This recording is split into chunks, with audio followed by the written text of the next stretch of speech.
ಹೊಸ ವರ್ಷದ ಆರಂಭದಲ್ಲಿಯೇ ಲೋಕಾಯುಕ್ತ ಪೊಲೀಸರು ಭ್ರಷ್ಟರಿಗೆ ಬಿಸಿ ಮುಟ್ಟಿಸಿದ್ದಾರೆ. ಸುಮಾರು 1 ಲಕ್ಷ ರೂಪಾಯಿ ಲಂಚ ಪಡೆಯುತ್ತಿದ್ದ ಇಬ್ಬರು ಅಧಿಕಾರಿಗಳನ್ನು ಬಲೆಗೆ ಬೀಳಿಸಿಕೊಂಡಿದ್ದಾರೆ. ಭದ್ರಾವತಿ ಗೋಂದಿ ಬಲದಂಡೆ ನಾಲೆ ಕಾಮಗಾರಿಗೆ ಸಂಬಂಧ ಈ ಟೆಂಡರ್ ವಿಚಾರದಲ್ಲಿ ಕಾಮಗಾರಿ ಬಿಲ್ ಮಂಜೂರು ಮಾಡೋಕ್ಕೆ ಗುತ್ತಿಗೆದಾರನಿಂದ ಕಂಪ್ಯೂಟರ್ ಆಪರೇಟರ್ ಮತ್ತು ಸೆಕ್ಷನ್ ಆಫೀಸರ್ ಲಂಚ ಕೇಳಿದ್ರಂತೆ. ಇದೇ ಕಾರಣಕ್ಕೆ ಲೋಕಾಯುಕ್ತ ಪೊಲೀಸರು ದಾಳಿ ಮಾಡಿ ಇಬ್ಬರನ್ನ ಬಂಧಿಸಿದ್ದಾರೆ. ಕರ್ನಾಟಕ ನೀರಾವರಿ ನಿಗಮ ಭದ್ರಾ ಯೋಜನಾ ವೃತ್ತ BRP ವ್ಯಾಪ್ತಿಯ ಗೋಂದಿ ಬಲದಂಡೆ ನಾಲೆಯಲ್ಲಿ ಶಿಲ್ಟ್ ತೆಗೆಯೋಕೆ ಈ ಟೆಂಡರ್ ಕರೆಯಲಾಗಿತ್ತು. ಇದರಲ್ಲಿ ಲೋಕೋಪಯೋಗಿ ದ್ವಿತೀಯ ದರ್ಜೆ ಗುತ್ತಿಗೆದಾರ ರವಿ ಈ ಟೆಂಡರ್ ಪಡೆದಿದ್ದರು. ಕಾಮಗಾರಿ ಮೊತ್ತ 9,16,999 ರೂಪಾಯಿ. 2024 ಜನವರಿಯಲ್ಲೇ ಕಾಮಗಾರಿ ಮುಗಿದಿದೆ, ಆದರೆ ಬಿಲ್ ಮಂಜೂರಾಗಿಲ್ಲ. ಈ ಕಾರಣಕ್ಕಾಗಿ ಕಚೇರಿಗೆ ರವಿ ಅಲೆದಾಡ್ತಾ ಇದ್ರು. ಡಿಸೆಂಬರ್ 27ರಂದು DB ಹಳ್ಳಿಯ ಕರ್ನಾಟಕ ನೀರಾವರಿ ನಿಗಮದ ಕಚೇರಿಯಲ್ಲಿದ್ದಂಥ ಸೆಕ್ಷನ್ ಆಫೀಸರ್ T ಕೊಟ್ರಪ್ಪ ಅವರನ್ನ ಭೇಟಿ ಮಾಡಿ ತಮ್ಮ ಕಾಮಗಾರಿ ಬಿಲ್ ಮಂಜೂರಿಗೆ ರವಿ ಕೇಳಿದ್ದಾರೆ. ಕೊಟ್ರಪ್ಪ ಬಿಲ್ ಮಂಜೂರು ಮಾಡೋಕ್ಕೆ ಲಂಚಕ್ಕೆ ಬೇಡಿಕೆ ಇಟ್ಟಿದ್ದಾರೆ. ಕೊಟ್ರಪ್ಪ ಹಾಗೂ ಕಂಪ್ಯೂಟರ್ ಆಪರೇಟರ್ ಅರವಿಂದ್ 1,20,000 ರೂಪಾಯಿ ಕೊಟ್ಟರೆ ಬಿಲ್ ಸ್ಯಾಂಕ್ಷನ್ ಮಾಡ್ತೀವಿ ಅಂತ ಹೇಳಿದ್ರಂತೆ. ಈ ಹಿನ್ನೆಲೆಯಲ್ಲಿ ಬೇಸತ್ತ ಗುತ್ತಿಗೆದಾರ ಲೋಕಾಯುಕ್ತ ಪೊಲೀಸರಿಗೆ ದೂರು ಕೊಟ್ಟಿದ್ದರು.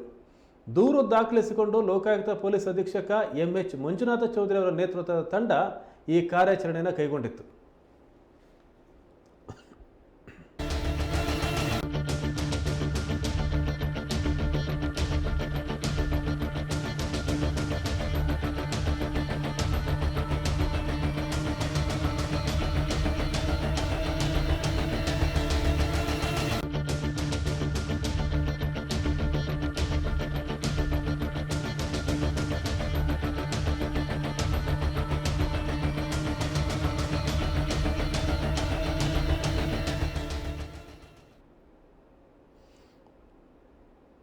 ಗೋಂದಿ ನಾಲೆಯ ಶಿಲ್ಟ್ ತೆಗೆಯೋಕೆ ಒಂದು ಈ ಟೆಂಡರ್ ಕಾಮಗಾರಿಯನ್ನು ರವಿಯವರು ಪಡ್ಕೊಂಡಿದ್ದರು. ಸರಿಸುಮಾರು 9,16,999 ಅಂದರೆ 9,17,000 ಮೊತ್ತದ ಕಾಮಗಾರಿ ಇದು. ಈ ಕಾಮಗಾರಿ ಮುಗಿದಿದೆ, ಈ ವರ್ಷ ಜನವರಿಲೇ ಮುಗಿದಿದೆ, ಆದರೆ ಬಿಲ್ ಮಂಜೂರು ಮಾಡಿದ್ದಿಲ್ಲ. ಅದಕ್ಕೆ ರವಿ ಅಲೆದಾಡ್ತಾ ಇದ್ರು.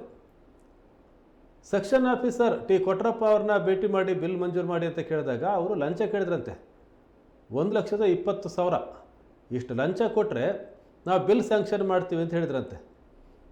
ಆವಾಗ ಲೋಕಾಯುಕ್ತ ಪೊಲೀಸರಿಗೆ ದೂರು ಕೊಟ್ಟಿದ್ದು ರವಿ ಗುತ್ತಿಗೆದಾರ.